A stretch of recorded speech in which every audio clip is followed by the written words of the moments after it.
Damien came to live with his grandmother, Miss Pearl, in St. Mary, Jamaica. His parents worked in London and sent money every month. They wanted him to have the best life, so they shipped barrels full of clothes, sneakers, and gadgets. Everyone in the village was curious. Some admired his foreign things. Others whispered that too much money would spoil him.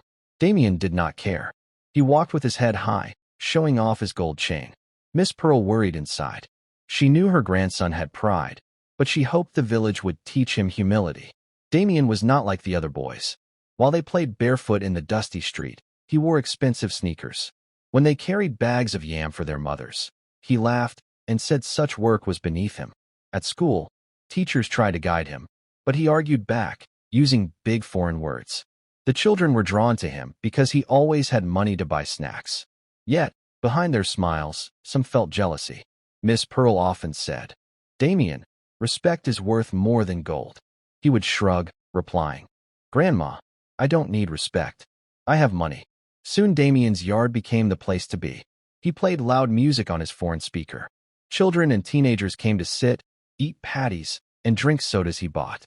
They laughed and followed his every word. Parents started to complain that their children were forgetting chores and homework. But when Miss Pearl scolded him, Damien said, "I'm just helping them enjoy life." In truth, he enjoyed being admired. He was proud that everyone wanted to be around him. Miss Pearl sighed deeply. She felt the village slipping from its old ways. Damien was changing everything too quickly. At 16, Damien began throwing parties on weekends.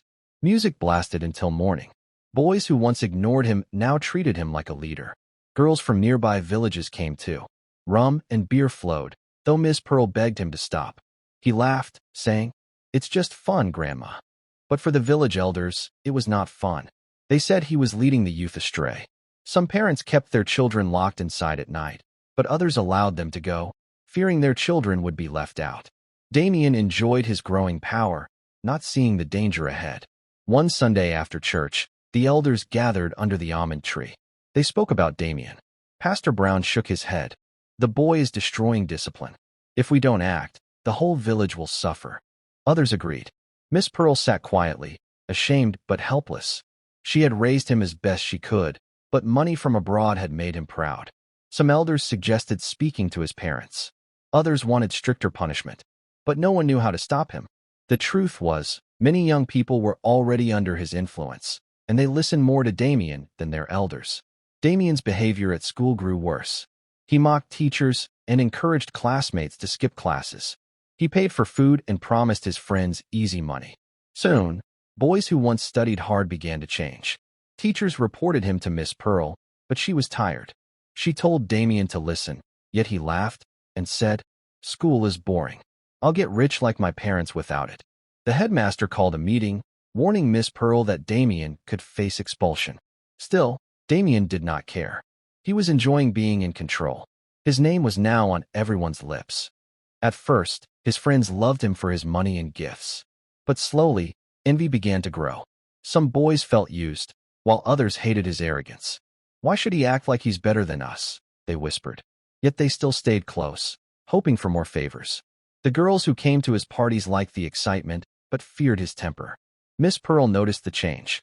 She saw smiles turn into silent glares. She warned him, "Damien, today's friend can be tomorrow's enemy." But he ignored her words. He believed nobody could touch him. Pride had blinded him completely. One Sunday, Pastor Brown preached against worldly living. He spoke of young men who led others astray. Everyone knew he meant Damien. After the service, Damien stood outside the church gate, mocking the pastor. Some youths laughed loudly, enjoying his boldness. But the elders were furious. For them, Damien had crossed a line. He was no longer just a spoiled boy. He was now a threat to order and respect. Miss Pearl cried that night, begging him to change. Damien only said, "Grandma, the village is jealous. They wish they had what I have." He felt unstoppable. One night, Damien hosted his biggest party yet. The music shook the hills, and cars lined the narrow road. Young people danced wildly, drinking and shouting. In the middle of the night, a fight broke out between two jealous boys. Bottles flew, and people screamed. Miss Pearl tried to stop it, but she was too old. When the dust settled, one boy lay bleeding, and the police were called. The whole village was shaken. Now, even those who once admired Damien turned against him. They blamed him for bringing violence into their peaceful community. His shine was fading. The police visited Miss Pearl's home the next day. They warned Damien that if he continued, he could face arrest. Miss Pearl begged the officers to have mercy, promising to control him. But Damien felt embarrassed.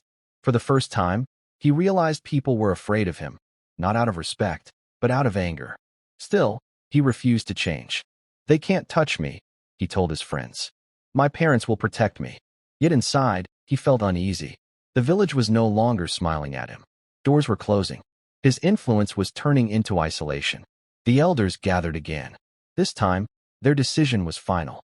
"We must protect the youth from Damien," Pastor Brown declared. They decided to ban him from community events and warned parents to keep children away. Some even spoke of sending him back to London. Miss Pearl pleaded, saying he was still a child, but the clan was firm. They saw him as a danger to their way of life. Word spread quickly.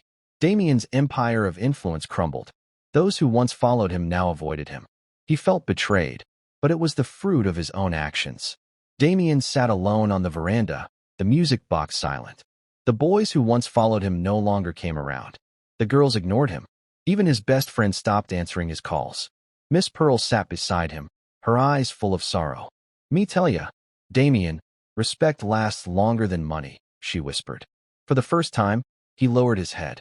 He thought about his parents abroad and wondered if they truly understood the trouble their money had caused. The village had turned against him. He was no longer the pampered prince, only a lonely boy who lost his way. Please remember to subscribe, guys, to get more stories like this you have enjoyed.